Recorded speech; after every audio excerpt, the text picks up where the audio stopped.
Welcome back to Janelle's Messy Era. I'm so happy you're here. Just went on my personal Facebook, which I never do, and saw my husband's aunt, who I guess I didn't have blocked. Honestly, I liked her, but I totally get that she's on her sister's side. But stick with me.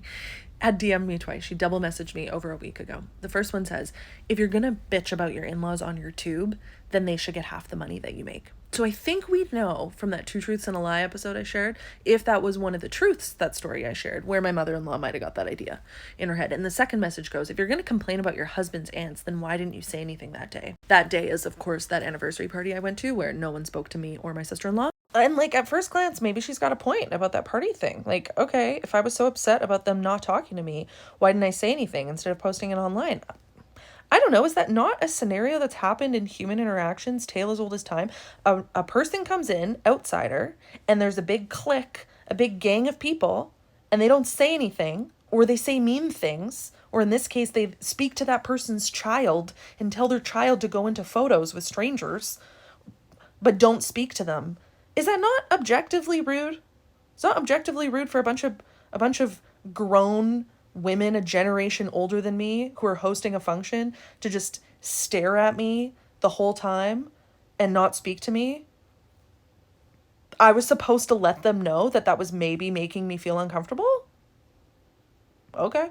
My bad. Anyway, I didn't reply to her message. I'm, of course, making a TikTok instead. But what I wanted to reply with, and the context here is this particular aunt, for years, from what I understand, was in a massive feud with her sister, my mother-in-law, to the point where she didn't come to functions and she was excommunicated. I don't know if with everybody, but definitely with my mother-in-law.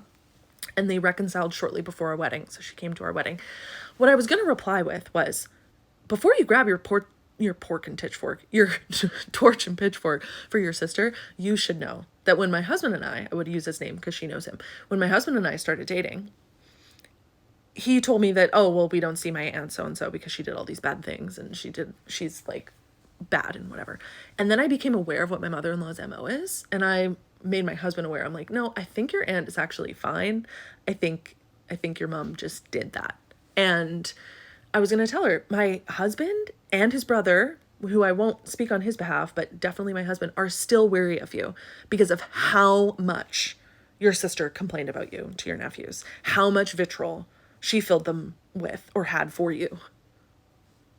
Like parent alienation, but aunt alienation. But I didn't say that. I typed it all out. I hit backspace and made this TikTok. So tune in for next episode.